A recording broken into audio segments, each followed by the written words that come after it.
Well, what can I say? It's been a very eventful week. Today is Wednesday. Today's Taanis Esther. Tomorrow is Purim. So for the entire Jewish people, it's a very eventful week. But for our family, it's been even more eventful because thank God we were blessed with a baby boy born early Monday morning. Thank God everyone's doing well. My wife Chaya is doing well. She's convalescing at home. The baby is cute as a button and behaving well. I've heard unconfirmed reports that he's crying the whole night, but he hasn't woken me up yet. It's a very busy week. Please God, we're going to have a Shalom Zachar in our house on Friday night, a bris on Monday morning, the circumcision on Monday morning at the Torch Center. Of course, this brings all kinds of extra responsibilities to everyone and to me. And I was thinking, maybe we finally have a good excuse to cancel the Parsha Podcast. Maybe we have a undeniably legitimate reason to maybe take off a week. Should we cancel? I don't think so.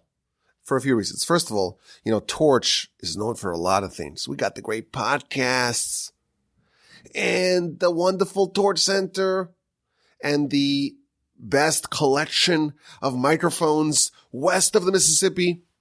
But one thing Torch is definitely not known for is a robust and generous paternity leave, and therefore I gotta be here.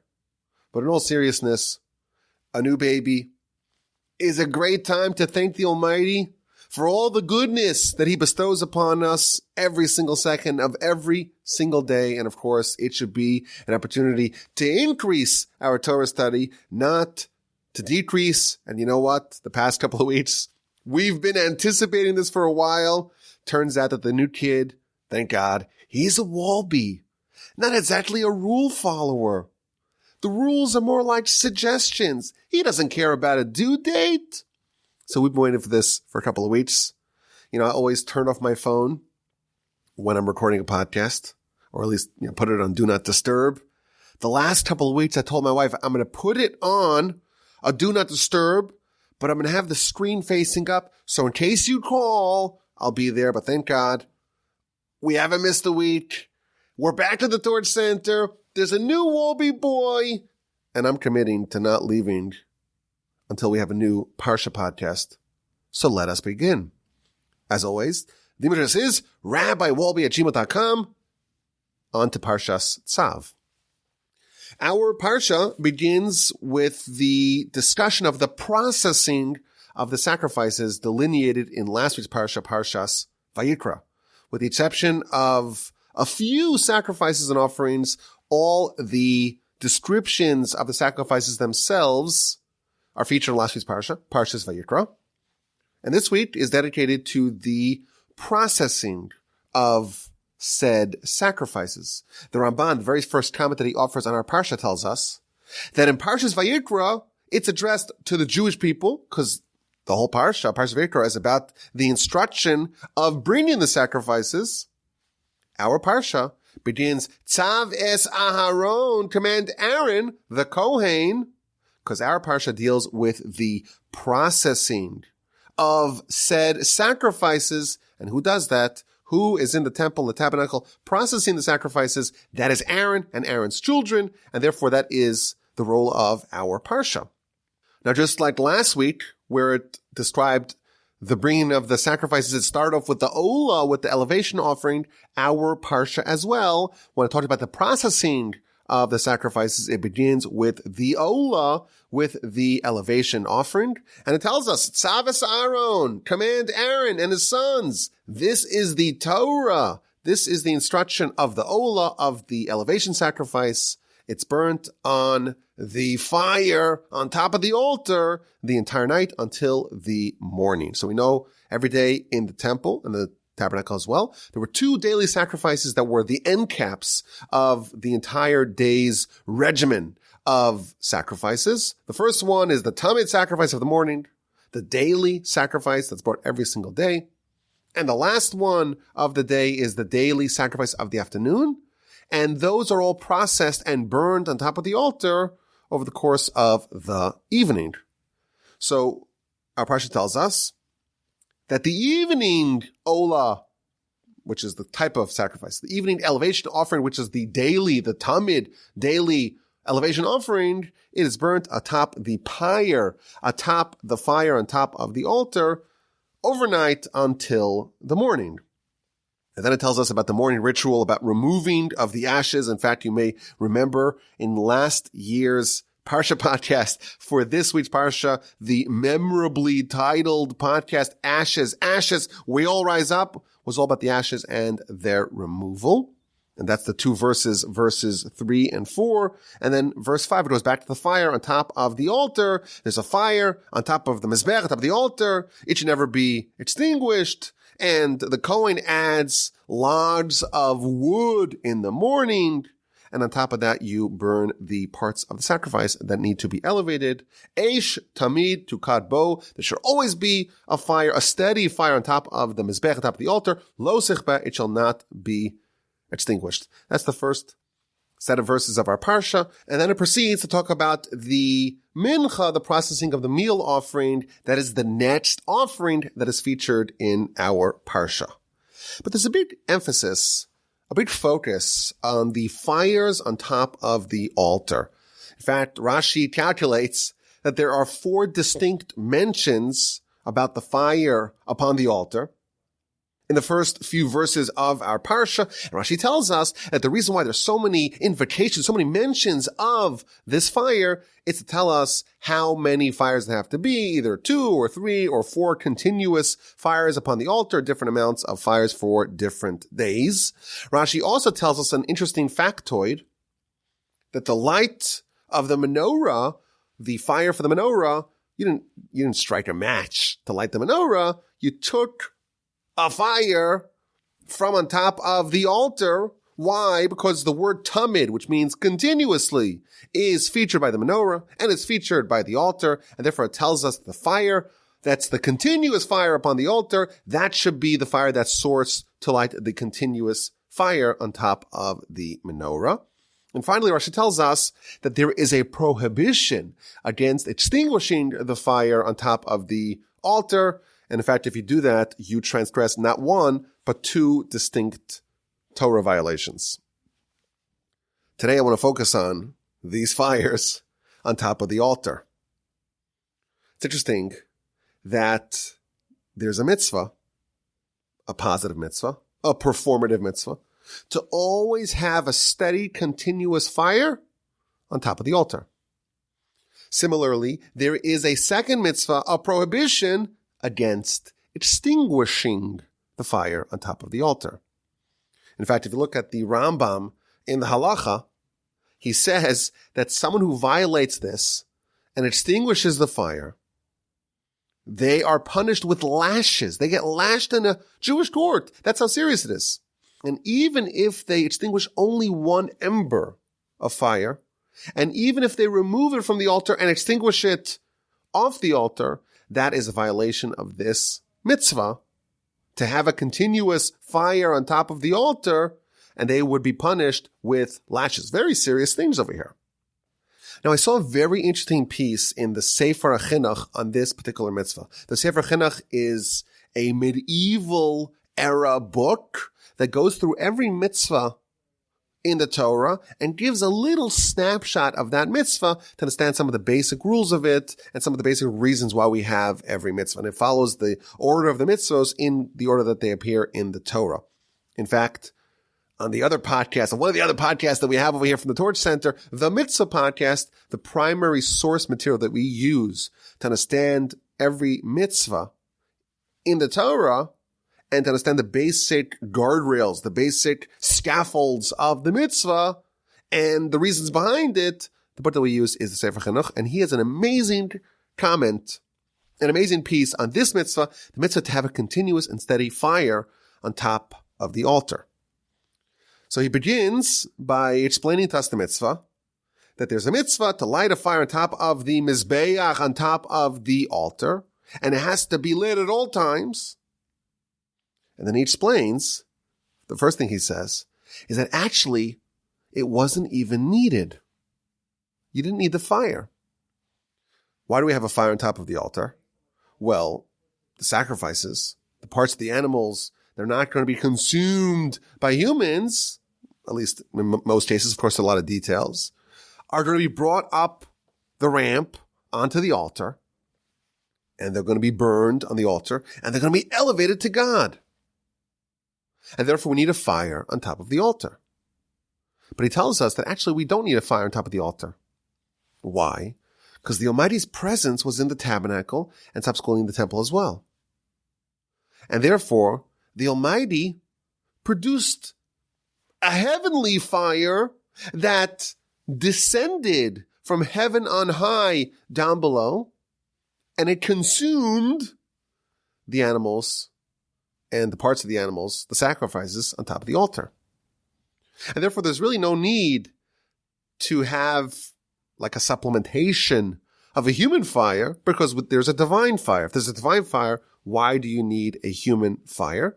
So he tells us that the reason why we have to make this human fire, even though it's unnecessary, even though when the Almighty's presence was in the temple and the tabernacle, he would provide a heavenly fire. Nevertheless, there is a concept that whenever there's a miracle, you try to obscure the miracle as much as possible. You try to conceal it. You don't want the miracle to be overt. You want it to be hidden. And he gives an example with the splitting of the sea. Of course, back in the book of Exodus, we read the splitting of the sea. And the verse tells us that the whole night before there was a gale, there was a hurricane, there were tornadoes, there were strong winds. And then in the morning, the sea split and the Jewish people were able to walk amidst the sea in dry land. Why did the Almighty make a gale, hurricane force winds the night before? To minimize the miracle, to make it seem like it could have been nature. So all miracles, the miracles are basically like extensions of natural phenomenon or natural phenomena that are perfectly tailored for the experience at hand. We know if you've seen like a tsunami, you know that sometimes there are these natural events that clear out entire oceans or entire ocean beds or parts of the ocean, parts of the sea. So that's what happened. But it happened for the Jewish people when they needed it at the right time, when they were surrounded by their enemies. The sea, in fact, split. But that does allow a skeptic or a heretic to question the Almighty's role. Similarly, if there was a fire descending from heaven, consuming the sacrifices, well, that's an unimpeachable, incontrovertible miracle. You always want to have an escape, an accommodation for the heretics. There always has to be some room for skepticism, and therefore the miracles are always obscured, and we're commanded to try to obscure the miracles when we can, and therefore we provide a fire atop the altar. And then he adds, this I found really interesting, the heavenly fire was actually invisible.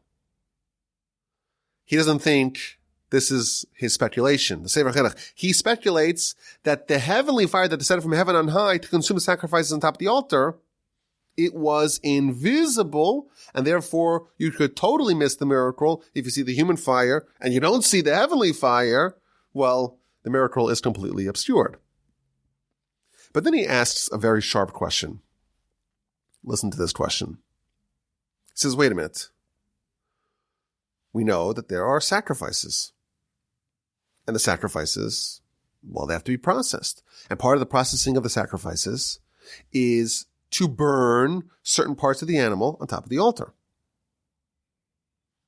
But the mitzvah to have a fire on top of the altar is irrespective of the sacrifice schedule. Meaning that even if there's a point of the day or a point of the year or a point of the night or some juncture in time where there are no sacrifices, there must still be a fire. And the question they asked is, wait a minute, why is there a need to have a fire on top of the altar at all times? You need the fire to elevate the sacrifices, to burn the parts of the animal that are not consumed. And of course, every sacrifice has a different set of protocols, but you're elevating to God the animal, whatever that means, on the altar. It seems that the fire is just a means to process the sacrifice. Yet here we have a special mitzvah to just have a fire, even when it's not being used to process the sacrifices. Not only is there a positive mitzvah, there's also a prohibition to extinguish the fires, even one ember. There has to be a fire, even outside of the utility of the fire processing the sacrifices. And the question is, why is the fire any different than all the other aspects of the sacrifices? So for example, there's no mitzvah to have sharp knives in the temple, even though, of course, without sharp knives, you can't do any sacrifices.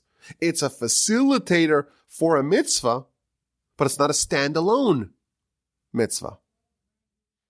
The fire, you would imagine, would be the same thing. You happen to need a fire for the sacrifices, yet we have special mitzvos in our parsha that you always have to have a fire, even if there are no sacrifices. That's the question that the Sefer HaChinuch, this ancient medieval era book on the mitzvos, asks on this mitzvah, mitzvah number 132, in his counting of the mitzvos in the Torah. Why must there always be a fire atop the altar, even in a case where there are no sacrifices?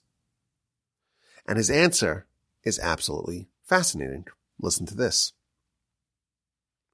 He says that just as with respect to the showbreads were the breads that were placed upon the table and were consumed by the Kohanim each week.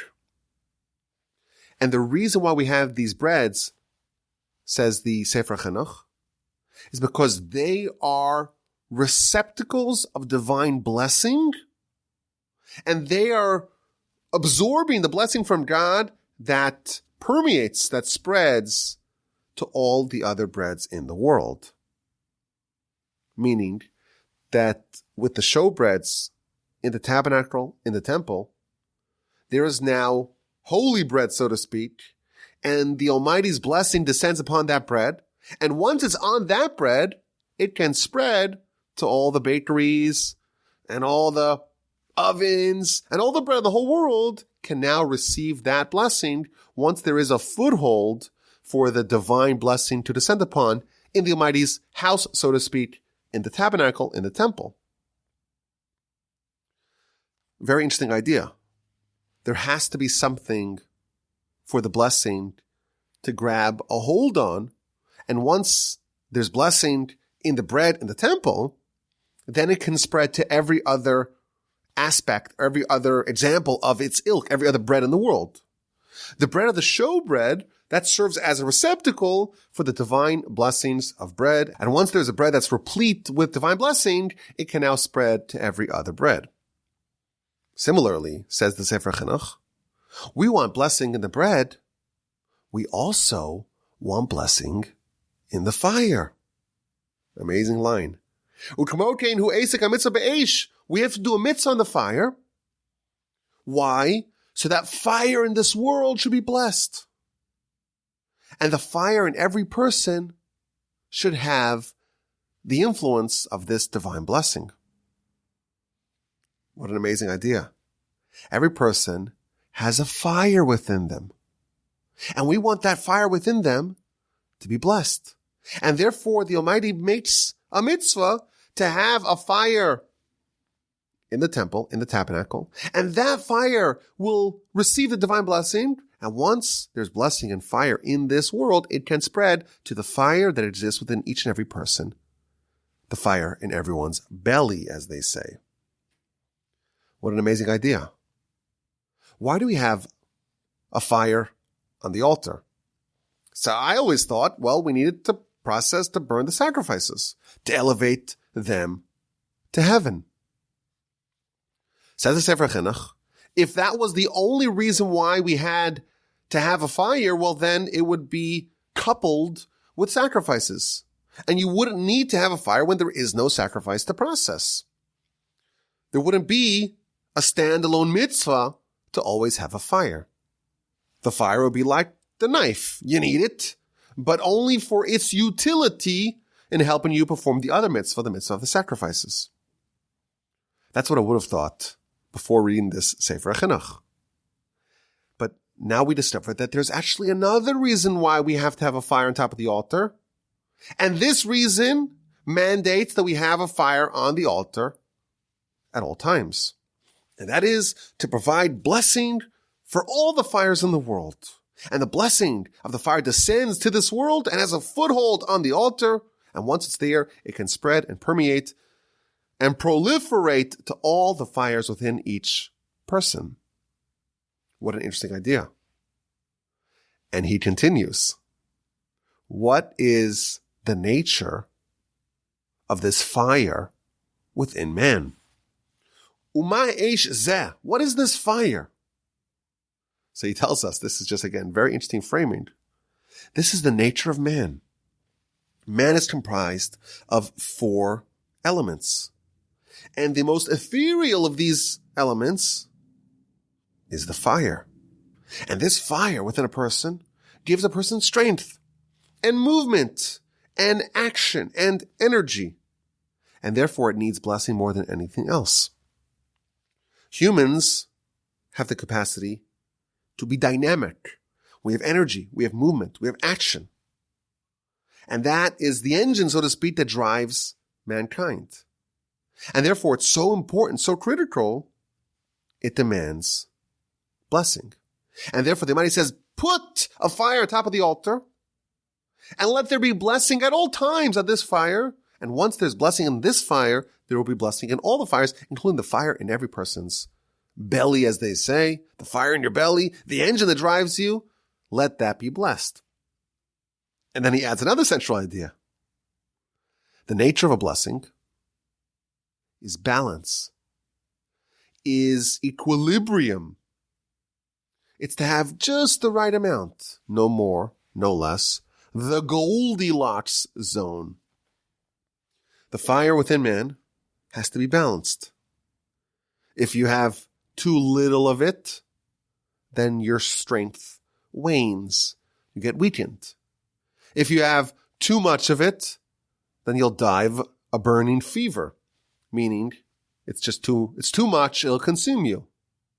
And then he tells us, in next week's Parsha Shmini, we have the horrific and tragic episode of the sons of Aaron bringing a foreign fire and being burned to death. Too much fire is destructive. And that's why we need blessing. Blessing means balance. We need blessing in this world, the balance of enough energy, not too much, and not too little. What an amazing idea. What an amazing piece here from the Sefer Chinuch. So many interesting and fundamental ideas. First of all, this idea number 1, a blessing has to have a foothold. Idea number 2, miracles are to be obscured.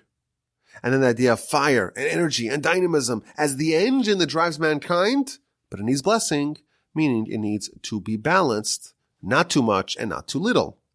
And that's why, says the Sefer Chinuch, we have this very unusual mitzvah, a mitzvah that seems to be totally independent of the utility of the fire to process the sacrifice, the mitzvah to have a steady fire atop the altar at all times.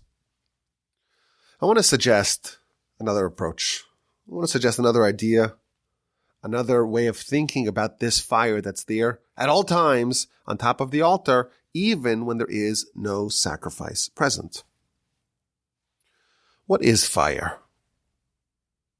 Fire is something which is really useful for us, even though we don't actually use the fire itself. Fire is like an enabler. It enables human life. It facilitates how we live. Even though we don't use fire itself, but fire makes everything around us work. So of course, without fire, you can't have any bread. All the other animals, the carnivorous animals, they are able to eat raw meat. We can't do that. We have to cook it, process it with fire.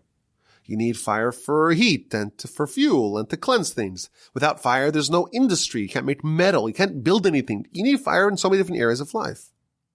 if you took out fire, we would not be able to live, certainly not the way we live today. Yet fire itself is not something that we partake in. We use fire to transform other things. Fire is this force of changing the properties of a given item. In itself, it's quite ethereal. It's something that is not very useful for us in its own, but it has the ability to transform other things and make them more useful, more beneficial, better for us in a variety of ways. So we need fire. And of course, we need fire in the temple, in the tabernacle. It's a critical part of the sacrifice protocols and rituals and procedures. You slaughter the animal and catch the blood, and you walk to the altar and sprinkle it upon the altar, and then you divide up the animal into its parts, and you elevate it to the altar, and you place it upon the fire on top of the altar, and thereby gets elevated to God. And again, the fire is this force that's transforming the animal, which is very mundane. It's not very holy. It's transforming it into an elevation, into something which is very spiritual. Fire, again, is functioning as a force that takes a potential for holiness and actualizes it. If you don't have the fire, the animal will remain an animal, will remain animalistic, and will never be transformed into a sacrifice. And the Torah is telling us that we have to have a fire ready, steady, at all times. Perhaps the idea here is that the fire is there to transform the sacrifice into an elevation. The fire must be prepared ahead of time. Why? Because preparation for an opportunity is a mitzvah on its own. There is a mitzvah to always have a state of readiness for an opportunity. You never know when a sacrifice is going to show up. And you don't want to be scrambling for a fire. You may miss your opportunity. You want to make sure that whenever the opportunity arises, you will be able to achieve that elevation. And preparing for that, preparing the great facilitator of fire, is in itself a mitzvah. Now, I thought of a few examples of this, and I had significantly less time this week, thank God, to prepare a Parsha podcast. I actually prepared it on the drive to the hospital. So I'm sure you could come up with more examples of this phenomenon. But Moshe at the burning bush, all the way back in chapter 3 of Exodus. The verse says, Vayar Hashem kisar liros. God saw that Moshe turned to examine this very strange phenomenon of the bush being burned, but not being consumed. And because Moshe investigated, God said, okay, he's the right man for the job. Moshe was given some inspiration, but he was primed and ready to grab it, to seize upon it, to utilize it. The fire, shall we say, was burning within him, and when the opportunity arose, he was ready to go. Had Moshe not seized the moment, it's implied from the verse that Moshe would not have been selected for this mission. Second example I thought of. This is from the Talmud in Brachos on page 61b. This is the famous episode of the martyrdom of Rabbi Akiva. Rabbi Akiva was arrested for the great crime of teaching Torah publicly under the despotic regime of Hadrian. Studying Torah publicly, teaching Torah publicly was a crime punishable by death, and a brutal and macabre one. The barbarians, they took combs of steel, not quite steel, I guess steel wasn't invented then. Not steel, iron combs. They took iron combs and they flayed his skin. And the Talmud tells us that he was saying the Shema. He was saying the Shema. And the students were very puzzled by this. This is the most torturous thing a person could ever even fathom. And Rabbi Akiva's calm and he's reciting the Shema, which of course is a tradition. If you're someone who is dying in martyrdom, you're dying because you're a Jew, you're dying because of what you believe, you're supposed to say the Shema. The Jews, when they were paraded into the gas chambers, were all reciting the Shema. Rabbi Akiva saying the Shema. But the students are puzzled by it. And they say, even now you're saying the Shema? And he responded with the following line. Kol yamai, all my days, my entire life, I was saddened when I read this verse. The verse says, you shall love God with all your hearts, with all your resources, with all your life, with all your soul. The verse tells us to love God with our life, with our soul. Meaning that even if God takes away our soul, even if God puts us in a position that we're dying because of our fidelity to Him, we still have to love God. And every time I read this verse, says Rabbi Akiva, I was sad.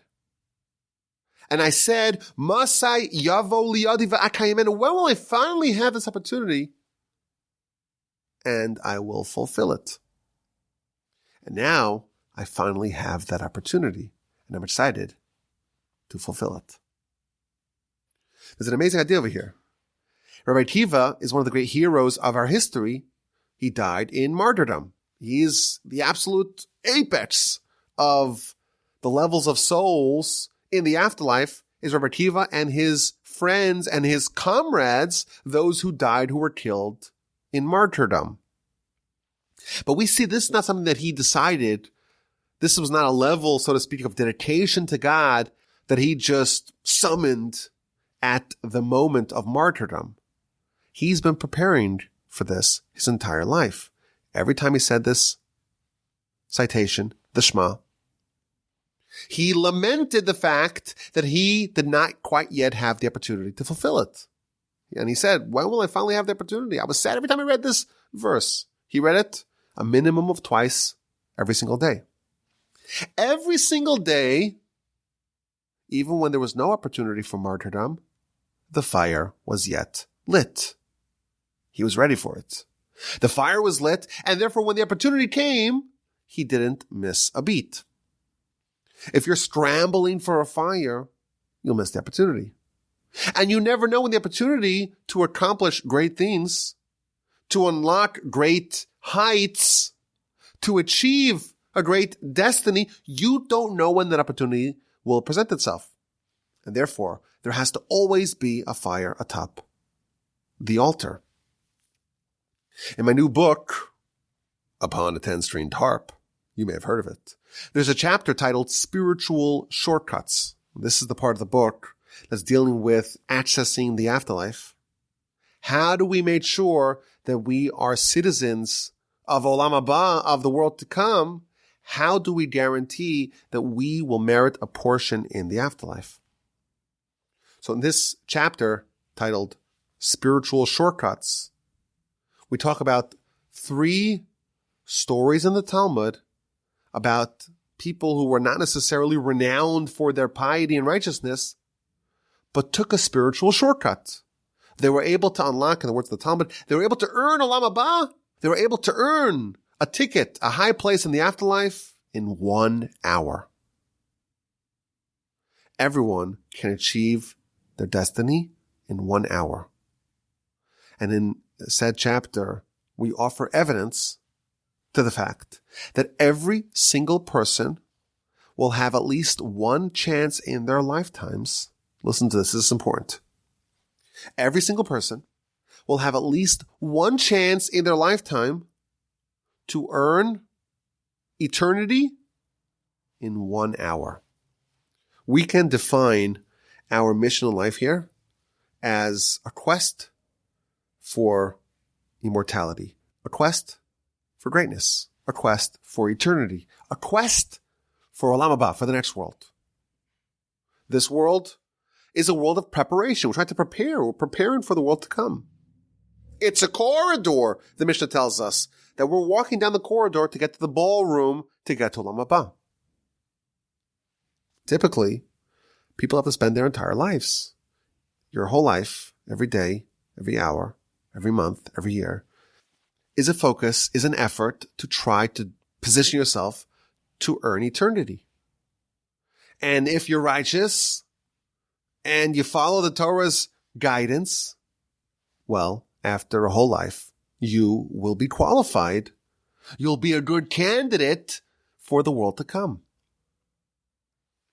But every person will also be afforded a second chance, an expedited, fast-track chance to earn eternity in 1 hour. That's a golden opportunity. But the only way that you can actually seize upon this opportunity, it's only if you always have a fire lit on top of your altar, so to speak. You have all the ingredients in place to take that animal and turn it into a sacrifice, to transform the animal and make it into something which is eternally, spiritually relevant and valuable. Now, I was thinking that like many valuable lessons, this idea applies in non-sacred areas as well. You know, today people are worried about inflation. Did you hear about that? Everyone's worried about inflation. There's a 7%, or maybe it's even higher, very high levels of inflation, and that causes a lot of angst for people because they don't know what to buy, and it causes all kinds of problems. What do I do with my cash in the bank? And people feel like, you know, if you have cash in the bank, it's rapidly depreciating. You want to deploy it. You want to invest it. But the stock market's tanking. What are you supposed to do? The money's wasting away because of inflation. Inflation is like a tax eating away at your money. Perhaps you could say the same thing about the fire. The fire top of the altar, no one's using it. It's like a waste. But I think that the shrewdest investors, or as they like to call themselves, capital allocators, they always have some dry powder available. There's always some fire on hand. When there's blood in the streets, be greedy when others are fearful, they say. There's opportunities that may arise. Again, this is in a non-sacred area. You have to make sure that you are ready for those opportunities. And of course, we're focusing more on the spiritual lessons, but this is a universal principle. Much of the great successes in life are attributed not to the decisions made at the time, so to speak, of the event, but are all about the preparation, getting yourself into place and waiting for that opportunity to arise, and then grabbing it and then seizing on it, because the fire is lit, everything's ready. You're ready to transform this opportunity into something really special. We don't know what sacrifices will show up. We don't know. But we are encouraged. We are, in fact, required to make sure that we always have a fire on top of the altar. Should the opportunity arise, we will be able to seize it and we won't flinch.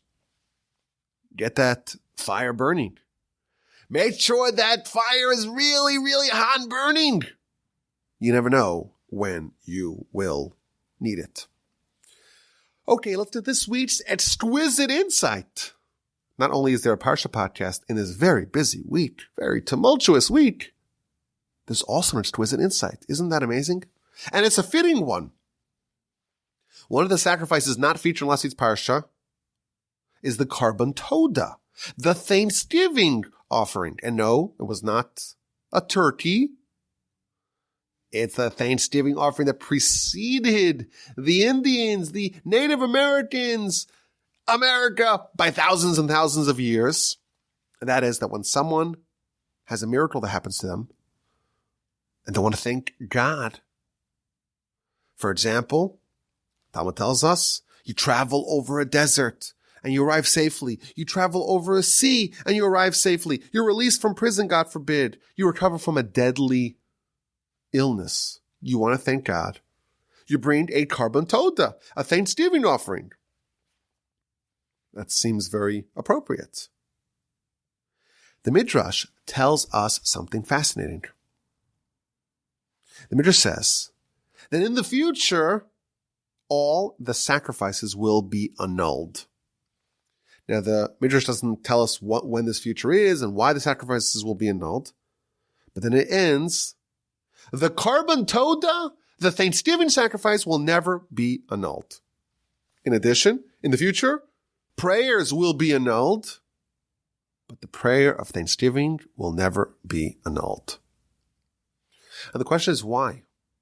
Why is Thanksgiving, this idea of the Almighty doing something good for me and me wanting to thank God and bring a sacrifice to thank God, why is this something that will endure forever? So the commentaries tell us that there are two objectives in sacrifices. Most of the sacrifices are there to achieve repentance. You committed a sin, God forbid, and there's a need to rectify, there's a need to purify, there's a need to cleanse, to fix what was wronged. And for that, we have this whole process of sacrifices. Now we have prayer in their stead.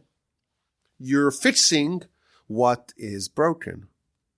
And therefore, if everything is fixed, if there's nothing broken, well, maybe in that kind of world, in that kind of epic, there's no need for sacrifices. But even in a fixed world, even in a perfected world, the objective of life is for man, and when I say man, I mean mankind, for humanity to foster and develop a relationship with the Almighty. And the way that is done is by us appreciating and having gratitude to God for all that He does for us, and for God continually bestowing upon us with blessing. And that's what we're here for. We're here in this world. We were created to thank God. In the memorable comment from the Ramban at the end of Parshas Bo, we mentioned this numerous times over the many years of the Parsha Podcast. This incredible comment from Ramban where he talks about what life is really all about, what the mitzvahs are here for. He has a line. He says that the reason why we were created, the reason why we exist, the reason why the world, the universe exists is for man, the reason why man exists is to thank God, to develop a relationship with God. And therefore, this sacrifice, it's not there to only rectify something that's wrong. Even when things are going right, that is what it is all about. Now, my grandfather, blessed memory, he said something very interesting. Suppose there is someone who wants to begin to take their relationship with the Almighty seriously. What is the first step? Of course, your whole life is about trying to develop a relationship with the Almighty, and that once it starts, it really doesn't end. It continually advances and progresses. But what's the first step? What's the first thing you should focus on? What's the first thing you should do in the event that you make a choice that you want to take your relationship with the Almighty seriously? The first thing my grandfather, of blessed memory, advised is to concentrate on the blessings that we say every day. Of course, we are commanded to say blessings before we eat, after we eat, at various times in the prayers. In the morning, you wake up, you go to the bathroom. There are many times that we say blessings. In fact, Talmud tells us we're supposed to say 100 blessings every day. If that sounds like a lot, it's because it is a lot, but it helps if you do all the prayers, you get kind of like most of the way through, like almost 80 or 90 of them, and then you just need a few more to get to the magical number of 100. Blessings are an opportunity to change our perspective on life. When you are about to enjoy something, you're going to eat something, you're going to drink something, and you stop and you thank God about it. That is a radical reframing of life. Previously, you were like, well, there's a nice fruit here. There's a good sandwich over here, a good steak dinner over here, French fries, delicious, maybe not so healthy, but delicious nonetheless. Let's enjoy. A blessing is injecting a recognition and a memory, so to speak, remembering God in every part of your life. You're about to enjoy something? Think where it came from. Think about the Almighty who enabled this, who facilitated this. A blessing is an effort to stop taking things for granted, to stop being entitled, to notice the world around you, to thank the Almighty for all the goodness that He's given to you. You go to the bathroom. If you are fortunate enough to have a system that's all working as planned, you don't think about it. You've been doing it ever since you were literally a baby. But of course, it is a very complicated system. And the digestive system and how it all works and all the pipes and all that, it's just something to marvel upon. And in fact, that's what we say in the blessing. God acts wondrously. The whole thing is a wonder. A sight to behold, a marvel to marvel upon. Normally, by default, we take it all for granted. With a blessing, we stop taking it for granted. And we think about all the goodness that He does for us. And that, of course, is going to trigger a deep feeling of appreciation and thus the fostering of a relationship. So isn't it interesting that thanking God is the quality that spans the entire spectrum of our lives? You want to get started? You want to begin your relationship with the Almighty? That's when you focus on. And when you are complete and you don't even have a need for any of the other sacrifices, everything has been fixed. You're completely refined and perfected. This is what remains. Fascinating idea. Exquisite insight. I hope you enjoyed. I thank you for listening. I thank you for being there for me in the Parsha Podcast for so long. Have a great day. Have a fantastic Purim upcoming. Purim Sameach to all of you. And an incredible, wonderful, sensational, terrific, stupendous Shabbat upcoming. And please God, with help of the Almighty, we'll talk again, please God, next week.